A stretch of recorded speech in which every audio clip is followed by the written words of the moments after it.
Salam saudara pemirsa, sebelum saya menyampaikan firman untuk saudara-saudara sekalian, saya ingin menyampaikan sebuah lagu kiranya menjadi berkat untuk saudara-saudara sekalian.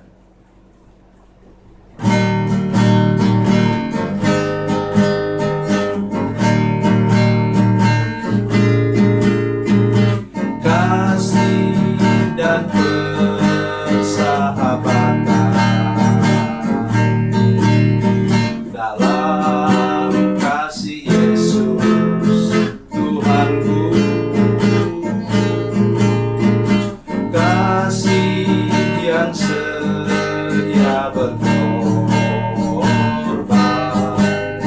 ku bahagia memilikinya.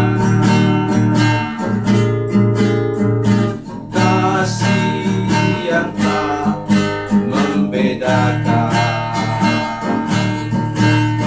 bebas dari iri dan dengki,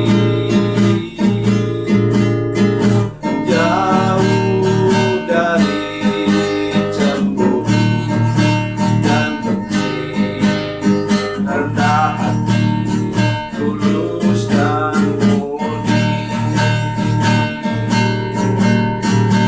Kekasih di dalam Yesus indah dan abadi.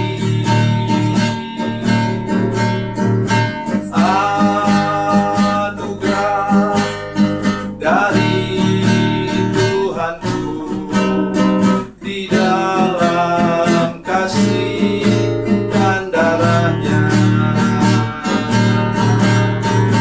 Kekasih di dalam Yesus indah dan abadi.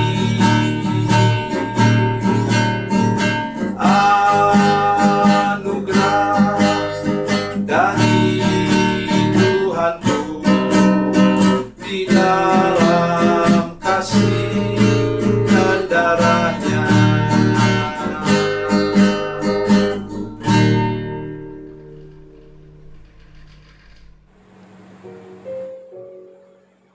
Salam saudara pemirsa, selamat berjumpa kembali dengan kami dalam program Berita Pengharapan. Kali ini saya ingin sampaikan kepada saudara sekalian, para pemirsa, seluruh jemaat, berhati-hati kita. Tidak selamanya sukses peningkatan dalam hidup kita itu identik dengan bahwa kita sudah hidup benar di hadapan Tuhan, hidup sungguh-sungguh di hadapan Tuhan. Sebelum mendengarkan firman Tuhan, mari kita berdoa. Bapa, dalam nama Yesus kami datang kepadamu sekarang Tuhan. Minta anugerah-Mu ketika kami mendengarkan firman Tuhan, supaya ada kepekaan baru dalam hati kami lewat firman Tuhan yang kami dengar sebentar. Terima kasih Tuhan, dalam nama Yesus kami berdoa. Haleluya. Amin. Mari kita membuka firman Tuhan hari ini dari Perjanjian Baru, Injil Matius pasal 4. Injil Matius pasal 4 ayatnya yang kelima. Matius 4 ayat 5. Sudah perhatikan baik-baik.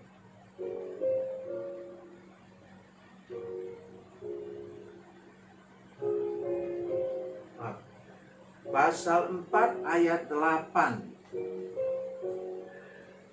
Matius 4 ayat 8, demikian bunyi firman Tuhan. Kita teruskan ayat 9 juga. Dan iblis membawanya pula ke atas gunung yang sangat tinggi, dan memperlihatkan kepadanya semua kerajaan dunia dengan kemegahannya, dan berkata kepadanya, semuanya itu akan kuberikan kepadamu jika engkau sujud menyembah aku. Amin. Saya sudah mulai tadi dengan menjelaskan begitu, bahwa hati-hati, tidak selamanya berkat Tuhan, kemakmuran yang sudah alami, peningkatan sudah alami, sampai sudah mencapai puncak dari karir, profesi saudara sekalian, itu identik dengan bahwa saudara sungguh-sungguh hidup dengan Tuhan. Kenapa? Ini contohnya. Apa yang dialami oleh Yesus itu ketika dia dicobai oleh iblis, itu menggambarkan kelemahan manusia, masalah manusia, batu sandungan untuk manusia. Itu sebabnya mula-mula apa? Ketika Yesus sudah merasa lapar, datang iblis menawarkan, buatlah batu itu menjadi roti. Sudah pikir Yesus tidak berkuasa membuat batu menjadi roti. Pasti dia berkuasa. Tapi yang nyuruh siapa lagi? Yang menyuruhnya iblis. Karena itu Tuhan Yesus tidak mau. Walaupun dia bisa. Karena yang menyuruh bukan Allah Bapanya di surga. Dan apa juga kepentingan untuk menyuruh batu menjadi roti? Itu hanya jebakan. Dan bagian ini jebakan berikutnya yang ketiga itu, ingat, pencobaan menyangkut tubuh fisik, makan roti, jiwa, harga diri Yesus disuruh loncat dari bumbungan bait suci, dan yang ketiga ialah roh, penyembahan.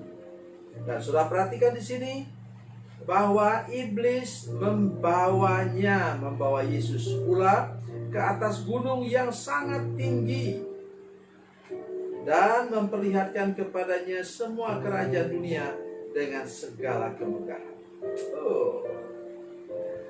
Saudara sekalian, jangan pikir iblis tidak bisa buat engkau sukses. Ia bisa buat engkau makmur. Ia bisa buat engkau sampai kepada jabatan tertinggi, top. Tetapi ingat saudara sekalian, ayatnya ke-9 mengatakan apa saudara sekalian? Ini membuat saya merinding. Apa? Sesudah ia memberikan segala-galanya kepada kita, maka ia menyampaikan sesuatu.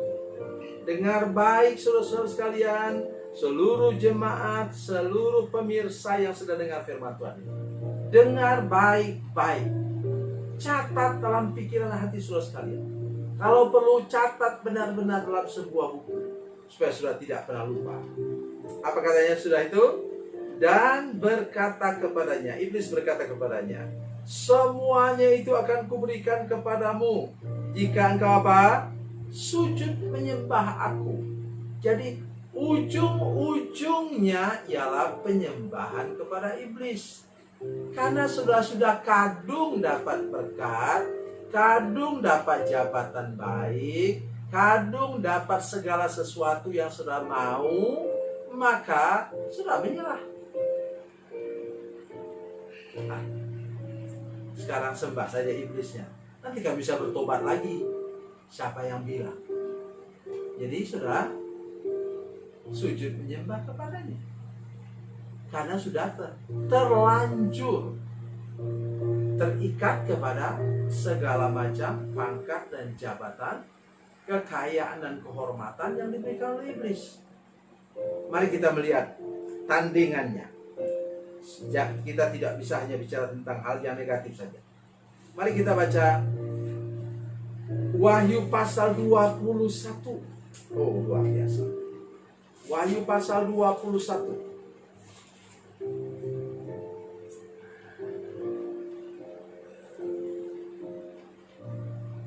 Ayatnya yang ke-9. Wahyu 21. Wahyu pasal 21.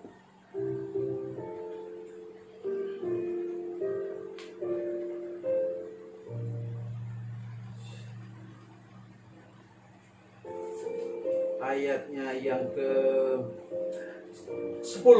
Wahyu 21 ayat 10. Demikian firman Tuhan. Dengar baik apa yang saya katakan sekarang, supaya saudara jangan terjebak dengan hanya memikirkan takut kepada iblis. Tapi ingat, kalau saudara serius dengan Tuhan, ini firman Tuhan yang harus saudara pegang. Lalu ayat 21, Wahyu 21 ayat 10. Lalu di dalam roh ia membawa aku ke atas sebuah gunung yang besar lagi tinggi, dan ia menunjukkan kepadaku kota yang kudus, itu Yerusalem turun dari surga dari Allah. Kota itu penuh dengan kemuliaan Allah, dan seterusnya. Sekalian, bila engkau naik makin tinggi, saudara, semakin makmur hidup saudara sekalian, semua bidang kehidupan saudara meningkat tajam, dan saudara makin giat melayan Tuhan, makin aktif memberi dan mendukung gerejanya. Makin hari saudara makin jelas melihat kemuliaan Tuhan, surga yang kekal itu saudara dapat melihatnya dalam roh. Tandanya saudara dipenuhi dengan Roh Kudus, saudara dipenuhi Yesus bertahta dalam hati saudara. Dan saudara tidak akan menyembah ilah lain, saudara hanya menyembah kepada Yesus. Itu jawaban yang terpenting untuk hidup saudara. Jadi Tuhan tidak pernah melarang engkau sukses, Tuhan tidak pernah melarang engkau makmur, Tuhan tidak pernah melarang engkau hidup sehat, dan Tuhan tidak pernah melarang engkau untuk punya jabatan yang tinggi. Tetapi satu kuncinya, di sana engkau menyembah Tuhan, mendukung gerejanya, dan engkau tahu ujung perjalanan nanti engkau akan masuk ke surga. Itu yang terpenting. Jadi sekarang mulai berani membandingkan. Ingat firman Tuhan dalam 1 Korintus pasal 12 ayat 7 sampai 11 mengatakan di sana ada karunia membedakan roh. Bila itu ujung-ujungnya menyuruh saudara menyembah ilah lain, menyembah iblis, mari dengan tegas tolak dalam nama Yesus. Biarkan semua kekayaan dan kehormatan saya runtuh, tidak apa-apa. Nanti Tuhan akan mengembalikannya lebih hebat lagi dari sebelumnya. Tuhan Yesus memberkati, Tuhan Yesus baik. Mari kita berdoa. Bapa, dalam nama Yesus kami sudah mendengarkan firman Tuhan yang luar biasa. Berkati kami semua Tuhan. Tolong seluruh jemaat kami, semua pemirsa yang menyaksikan program ini Tuhan, untuk kami menjadi lebih peka, lebih waspada, lebih berhati-hati, supaya jangan segala kemakmuran, sukses, dan posisi yang tinggi yang kami miliki justru membawa kami jauh daripada Tuhan. Sebaliknya, supaya hidup kami makin hari makin mengasihi Tuhan, makin diberkati, makin menempel pada Yesus, dan tidak pernah beranjak dari sana. Berkati kami semua dalam nama Yesus. Haleluya. Amin.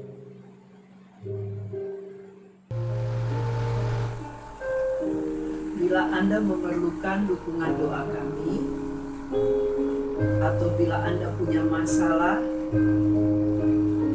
yang ingin didoakan, silakan menghubungi